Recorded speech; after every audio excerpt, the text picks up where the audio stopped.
rekan sejawat semua, apa kabar? Semoga dalam keadaan sehat. Saya Dr. Vito Damai dan ini kita sedang di JVC, Jakarta Versus Clinic, yang akan mempersiapkan adanya JVC Phlebology Course nanti tanggal 15 November. Saya tidak sendirian, kali ini kita bersama dengan Dr. Andrea, Dr. Raymond, Dr. Nana, Dr. Melissa, dan ditemani juga dengan moderator kali ini, Dr. Gaby. Hai dok, terima kasih banyak nih dok. Nah teman-teman sejawat, kali ini spesial banget karena kita akan membahas tentang sesuatu yang mungkin sebenarnya jarang kita bahas nih, yaitu phlebology ya dok. Nah ternyata krusial banget nih tentang di praktek kedokteran pada umumnya tentang phlebology ini. Nah kita mulai dari Dr. Vito dulu nih ya dok. Banyak dokter yang masih berpikir nih dok, kalau phlebology itu cuma soal varises. Sebenarnya sebroad apa sih phlebology itu dok? Ya baik, phlebology itu sebenarnya adalah ilmu tentang pembuluh darah vena. Jadi banyak yang dibahas mengenai trombosis, mengenai pembuluh darah vena itu sendiri ada kerusakan pada katup, inflamasi, peradangan. Tapi memang penyakit yang paling sering dibahas adalah varises. Dan ini sebenarnya terkait dengan penyakit yang lain juga. Contoh misalnya orang dengan varises itu sebenarnya punya faktor risiko kardiovaskular sehingga kita bisa melakukan deteksi lebih awal. Jadi karena ini kita bicara mengenai preventif dan kita juga bicara mengenai kualitas hidup orang-orang yang punya varises kadang-kadang dia menurun kualitas hidupnya karena banyak luka, inflamasi, peradangan, dan mungkin bengkak kakinya. Sehingga kita sebenarnya harus lebih dalam lagi mengetahui mengenai phlebology ini. Dan itulah sebabnya nanti kita akan bahas ini secara mendalam dan juga lebih detail mengenai obat-obatan. Juga dengan workshop, ada hands-on workshop ya mengenai USG yang mungkin dapat dipraktikkan dalam praktek sehari-hari. Dan mungkin ya banyak orang yang ketemu pasien dengan kaki bengkak. Bingung nih, kenapa kaki bengkak? Apakah pasti karena jantung? Mungkin saja kita bisa lakukan pemeriksaan fisik dan juga pemeriksaan tambahan untuk itu. Atau mungkin kaki bengkak karena, wajar karena sudah tua. Padahal sebenarnya mungkin juga tidak. Nah, jadi karena itulah kita akan banyak membahas mengenai kaki bengkak, atau mungkin kaki yang hiperpigmentasi, atau mungkin kaki yang tampak luka, atau mungkin kaki yang tidak enak dipakai berjalan lah, intinya gitu ya. Oke, jadi sebenarnya kita emang butuh wadah nih ya dok untuk sesi sharing dokter umum dan juga dokter-dokter JVC di sini mengenai varises ini ya dok. Di event JVC Phlebology Course 2025 mungkin ya bisa. Oke, mungkin kita lanjut ke dokter Andrea. Kita sering banget nih dok ketemu sama dokter pasien hipertensi yang katanya sudah diet dok, tapi hasilnya tetap nihil. Nah sebenarnya menurut dokter di mana sih letak kesalahannya? Mungkin adanya di mana gitu dok? Kalau dilihat dari kondisi pasiennya, kadang mungkin yang sering menjadi salah adalah orang itu seringnya ikut-ikutan aja nih diet. Jadi mereka ngelihat, oh si A berhasil diet dengan cara itu, mungkin saya coba ikutin juga deh. Atau mungkin mereka cuma lihat-lihat aja di internet, sekarang kan banyak ya dokter Gaby, ada di kadang mereka cari dari ChatGPT, atau mereka bisa baca juga dari blog-blog orang-orang lain, sehingga belum tentu diet yang mereka jalani itu sesuai dengan kebutuhan mereka, ataupun sesuai dengan profil mereka masing-masing. Jadi kadang yang sering membuat orang salah adalah mereka ngikutin gaya orang lain, atau mereka mikirnya, oh kalau diet itu harus rendah garam, artinya nggak usah pakai garam sama sekali kali ya. Lalu mereka tidak menikmati dietnya. Jadi dietnya baru jalan 1 minggu, udah nggak berhasil. Nah, siapa tuh ya? Pasti banyak ya? Betul. Terus itu kadang juga pasien itu mereka milih buat ganti. Sekarang kan juga banyak tuh garam yang dibilangnya rendah natrium atau garam untuk hipertensi. Kadang itu juga tidak sesuai dengan seluruh profil orang. Karena garam yang dibuat dari non natrium itu biasanya dibuat dari kandungan lain yang justru kalau orangnya mungkin ada riwayat CKD bisa menimbulkan bahaya untuk pasien tersebut. Jadi kadang yang kita harus sangat perhatikan adalah cari tahu dulu bagaimana profil pasiennya, kondisi pasiennya, keseharian pasiennya, baru kita bisa menentukan diet apa yang sesuai sehingga bisa membantu menunjang bukan cuma penurunan berat badan tapi juga mengatasi faktor resiko termasuk kondisi hipertensinya. Oke, gitu ya dok. Berarti bukan sekedar stop garam atau misalnya intermittent fasting atau Mediterranean diet. Jadi harus disesuaikan dengan profil pasiennya sendiri gitu ya. Oke, sekarang mungkin lanjut ke dokter Raymond nih dok. Nah, kalau dari dokter Raymond, hubungan antara hipertensi, jantung, dan varises itu sebenarnya sering nggak disadari oleh pasien-pasien kita dok. Padahal sebenarnya saling berkaitannya tuh sejauh apa ya dok? Ya, sebenarnya itu memang faktor resikonya saling tumpang tindih gitu ya. Hipertensi terhadap varises maupun kardiovaskular.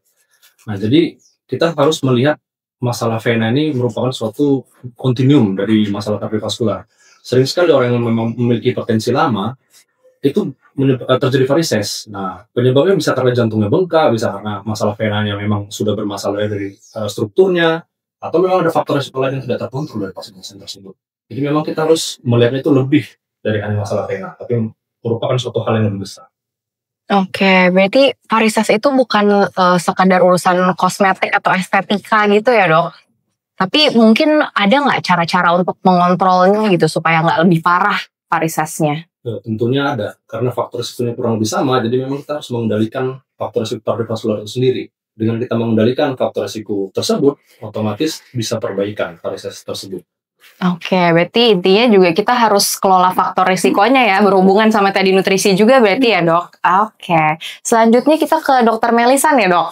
Nah, topik DVT nih dok, trombosis. Ini sering disepelekan dan sebenarnya resikonya besar banget. Banyak nih dokter-dokter umum yang mungkin mendapatkan pasien DVT atau selulitis, tapi mungkin nggak bisa bedainnya. Jadi seberapa besar sih sebenarnya resikonya dok? Sebenarnya kalau DVT yang terabaikan yang kita takutkan adalah terjadinya emboli paru sebenarnya. Dan emboli paru jika dia bukan sesuatu yang masif sebenarnya akan berkepanjangan. Dari emboli paru akan menyebabkan peningkatan tekanan di paru, jadi hipertensi paru yang akan kembali lagi memperberat kondisi jantungnya. Jadinya akan menyebabkan suatu kegagalan jantung kanan. Gitu. Jadi ini domino efek yang panjang, tidak langsung selalu akan fatal, tetapi efeknya akan panjang dan bisa kurang lebih sama beratnya dengan kondisi gagal jantung kiri. Gitu dokter Gaby. Kalau dokter nih ada nggak ya cerita satu deh pasien yang bikin dokter tuh merefleksikan ini tuh sebenarnya penting banget loh untuk keselamatan si pasien ini, biar dokter-dokter yang lain ada gambaran nih sebenarnya untuk DVT ini seberpengaruh apa sih ke kehidupan pasien selanjutnya?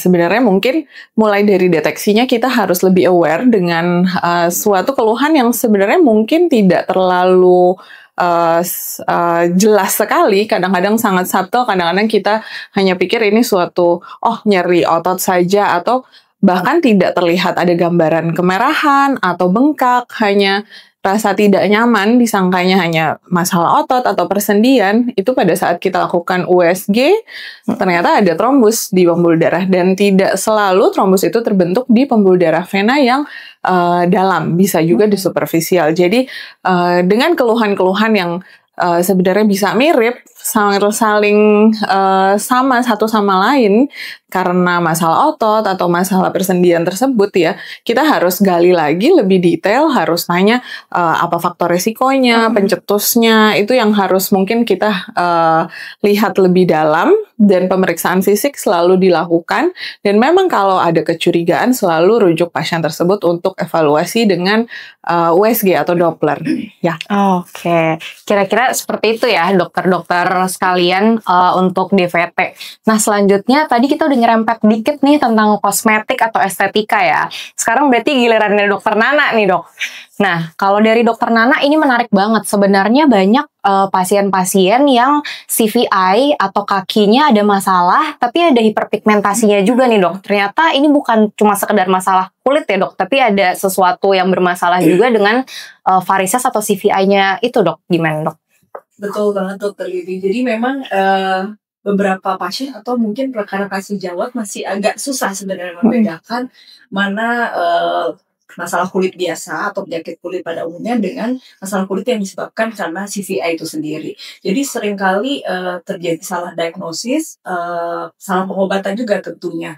Memang seperti yang kita ketahui bahwa gambaran CVI itu sebenarnya justru banyak pada kulit sebenarnya. Mulai dari yang paling ringan sampai yang paling berat itu semua memiliki manifestasi yang cukup jelas di kulit.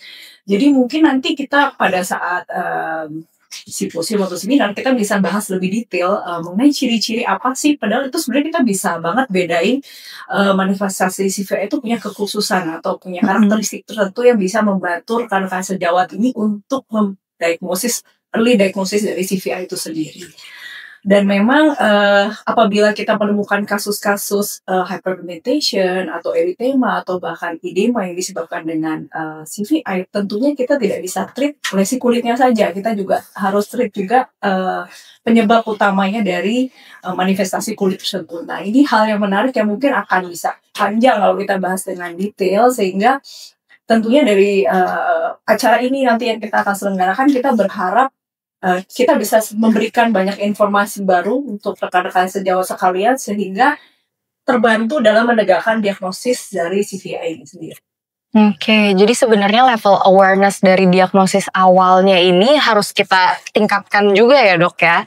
Oke, nah ceritanya katanya nih kita di JVC course nanti akan mengeluarkan sesuatu juga nih dok. Kira-kira Dokter Vito mau cerita nggak? Teasernya kira-kira kita mau ngeluarin apa nih nanti di situ?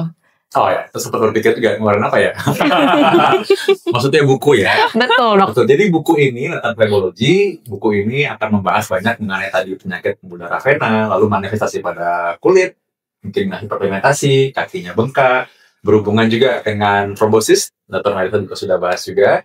Dan juga ini nanti berhubungan dengan bagaimana kita memberikan pengobatan dan penanganan, lalu juga sindroma pasca trombosis. Jadi kaki yang bengkak atau mungkin yang tampak urat-urat membesar itu kemungkinan pernah mengalami trombosis juga. Kita harus bisa mengenali itu sebelumnya, malah jangan sampai terjadi komplikasi yang berat ya.